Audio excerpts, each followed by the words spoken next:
Hey y'all, it's Krypton Critics. I'm here to review Incredibles 2. You know, this has been a 14-year wait. Also directed by Brad Bird.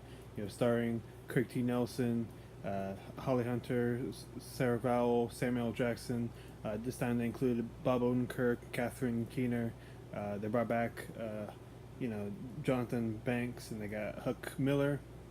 And we're back with the family that we remember. Jack Jack, Violet, Miss Incredible, Mrs. Incredible, they're all back together. But this movie does take place right after, and I would like to make sure I let everyone know that I'm going to start off just appealing to things that just generally I liked, but I will get into spoiler because I do want to talk about this. So anyway, uh, this movie is pretty damn awesome. It's you know all the great things uh, from the original are kind of here, but in a different way. It's just different enough. Of course, you got the great music. I believe it's Michael Giacchino. Has the jazz influence. Visuals are even more dope this time. Not to downplay the original. Original is a lot of fun, really nice to look at, but this is even better. It has bright colors, it has fluidity, great setup shots, just how they get into things, that like the hair detail and the water detail and the clothing, always dope. It's also cool to see more of the architecture and how just regular people look, and we see more cities because a big portion of the first movie just took place on like a faraway island. Um, so it's nice to see like more the aesthetic of that time put into this movie. Um, this movie takes place right after, so we pop into when the Underminer, calls upon that he wants to challenge her. Uh, Very early on in the movie, he tries, he goes to rob for a bank, and the family, they suit up, they put on the little black mask, and they show off their, the red spandex, and they go to kick some ass. But very quickly in this movie, we learn that Hero is supposed to be on the run, and it's still the same as it was, and you know, and the perspective scene of the public towards superheroes is still negative because they're like, well, they caused all this damage, which they're not wrong, but they're still doing as much good as possible. And a big portion of this plot is for Elastigirl and Miss Incredible to work on trying to change that law so heroes can be allowed again. They bump into Bob Odenkirk's character, Winston, who he likes the old style superheroes, and he wants to bring them back to their former glory. Um, he's very much instilled with the idea that his father had, supporting heroes. But unfortunately, this is where we start getting more like spoilery details. His father died because he tried to get the like hotline like phone. It looks very much like 60s Batman, where Commissioner Gordon would like just buzzing the phone and have like a little screen for him to talk to. And he's like, "Oh, you must come down, help, blah blah blah blah." But that one time, robbers came in, man got shot, and that was the end of him. Winston also has a sister named Evelyn, who kind of sees it as his fault, wasn't the fault of the hero, and she says that he shouldn't have been dependent on someone in a cape and all that. So the opportunity of trying to change the perspective, they slap body camera on Last Girl, and she goes off fighting. Bob gets pretty much is a summer home from Winston because he's like a big rich dude. So is his sister, and last movie, their crib was destroyed. Finding Syndrome, so they're briefly in like you know whatever motel Frozone. Found out about this dude when they were fighting the Underminer and all that. And one thing I can say about this movie is that you know things move pretty quickly, but I don't think it ever goes like too quick where you're just like, wait, what happened? It never gets to that point, and I do appreciate that. Um, but yeah, the big bad we find out is this person named Screenslaver who is able to hypnotize people with screens and all that. Interrupts interviews. Almost gets a train destroyed. Once again, action in this movie is dope as hell. There's a fight with, of course, with the Underminer, Screenslaver chase. There's a home attack. There's a helicopter. There's this train that almost derails, and probably the best, like action sequence is probably at the end when some ambassadors from around the world are trying to sign in this new law to allow heroes again, and actually have heroes from across the world coming together. They end up on a cruise, but Screenslaver has been hypnotizing people and has the goggles handed out. And this is where the big spoiler comes in, where we find out that Screenslaver is Winston's sister, Evelyn, who is the main developer of the technology that he has. He's more of the businessman. She's more of the smarts behind it, and like she does some evil shit, and she doesn't want dependency on heroes ever again. She wants them to be over with. I think part of it definitely is deep in her heart she kind of blames like the perception of any heroes being there at all times is responsible for her father's death.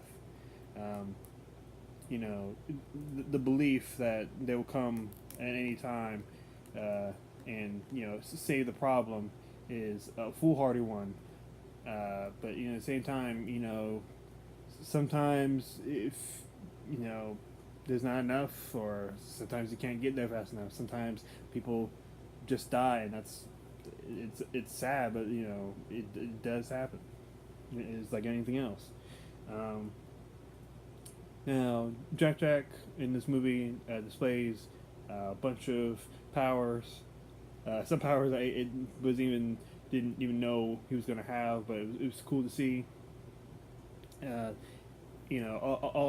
like Bob is very excited. The father, why he's playing to watch all the kids and help Violet with her boy troubles. Tony Reininger was like his mind was erased by Rick, the government agent, because he saw Violet take off her mask when she got angry,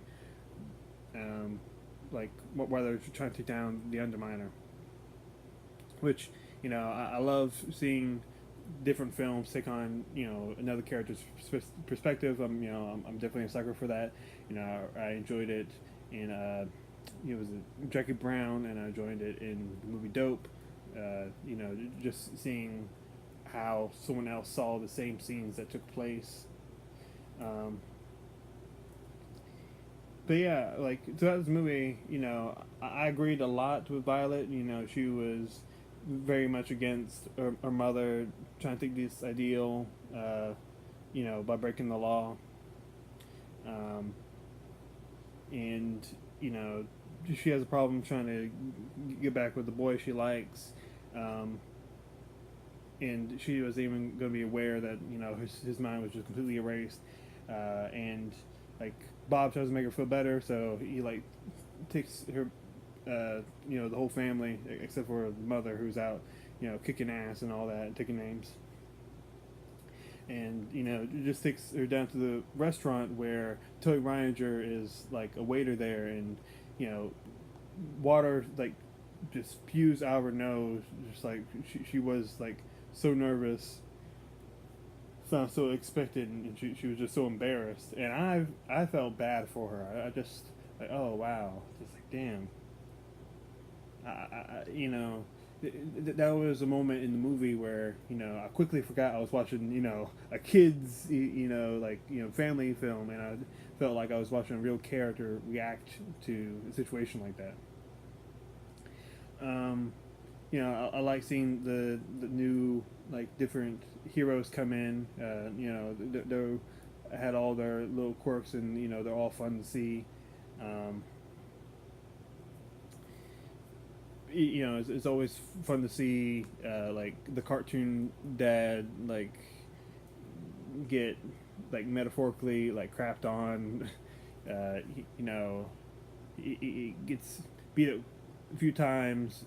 Especially like emotionally. Dealing with Dash's math homework and dealing with Jack and fighting a raccoon outside. Uh, doesn't even know what to do with the daughter and her problems. Definitely not something he can punch, and something he's definitely more accustomed to as old school hero. I also think I liked some of the soft commentary it had for like perspective of the '60s of like sexism. They definitely go more into that with the conversation Evelyn has with you know Helen, the mother, you know, just when everything's going good, and they're just talking about how it's different for a woman trying to make it in outside of anything other than the home, taking care of kids, and how that some people find that uncomfortable. I thought it was pretty interesting. There might be also like some implied commentary of like how black people are seen differently. Um, like except for Frozone, the only well, except for like the two heroes that we see that are black. There's Crusher, I think his name is, and Frozone, from the first movie. Um, Pretty much all the other like black people are like just random villains, but they all have like some kind of subservient, like low paying job. Like a few of them were valets, some of them were like doormen, um, and I'm not gonna like cry, like that's racist or anything, because you know that happened. It still happens today, but back then, that was the way a lot of cities and neighborhoods operated, and it became more clear to me that they might be doing a small commentary on it because one of the valets actually speaks to Frozone, and he says to him, "You were always my favorite." I thought that was pretty interesting. But obviously, they're not gonna go like full tilt to they're not gonna like try to make Malcolm X like a superhero, and like they're gonna team up, and that would alienate too many American families. It's a little too soon and a little too political for most people's taste. That's more something like an indie film to do than anything else. But this movie is pretty damn hilarious. The funniest parts to me were just knowing how the characters are, how they interact, and just interesting back and forth between characters. That was always fun. Uh, there's one part of the movie where last girl goes to find Screenslaver, and it's really just a guy that is being controlled and having the Screenslaver, bad guy mask. But there's one scene where, like, she's trying to find him and all that, and all of a sudden we just get like a bunch of flashing like sporadic lights, and even when I went to the theater, there was like a printout paper with like Walt Disney Company name and saying, if you have a problem in the past with like epilepsy, don't see this. Uh, so if you have epilepsy, you probably don't want to watch this movie, and I kind of feel bad for a lot of fans of the original movie, or just fans of Pixar in general, uh, that would like to watch this, but they might have to skip that scene. It's actually like a really good scene, if you don't have that problem. But I do kind of feel bad for them. But yeah, other than that, there's a few moments where I'm just like, I wouldn't necessarily like say anyone's wrong for saying it's predictable.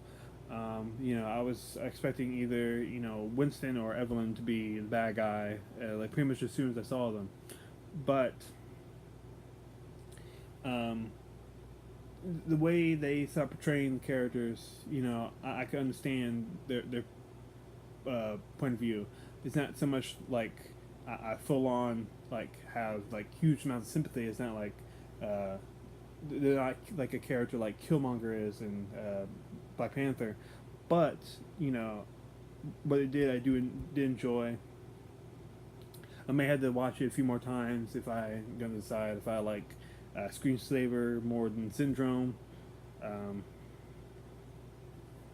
but there's not much I can knock on this movie. I laughed so hard. Especially love seeing Edna. Edna is one of the best characters in like recent cartoon films.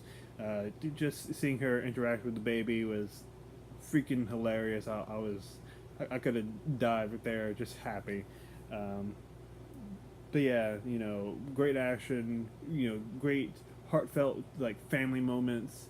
This is definitely for families to like feel more connected, and in a day and age where unfortunately some people will separate families because they feel righteous or they don't really care.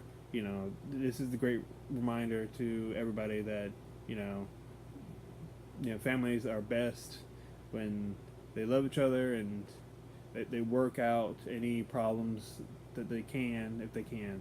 Um, and it's all about the unity. But yeah, if I was going to give this movie like a letter grade, I'll probably give it A minus. Um, Either this movie is going to be like exactly on par, but there are moments that I do think kind of outshine some of the moments that I don't quite love from the original. They're just parts I'm like, okay. Like, one character I didn't care for as much, even, and I watched the original several times. At least watched that movie probably 10 times in my life. But, I wasn't a biggest fan of Syndrome's like assistant. I believe her name was like Carter or something like that. But tell me what y'all think. Very fun movie, great summer movie. This will go down as one of Pixar's really dope ass movies. So as part of the Crypto Critics, I love you.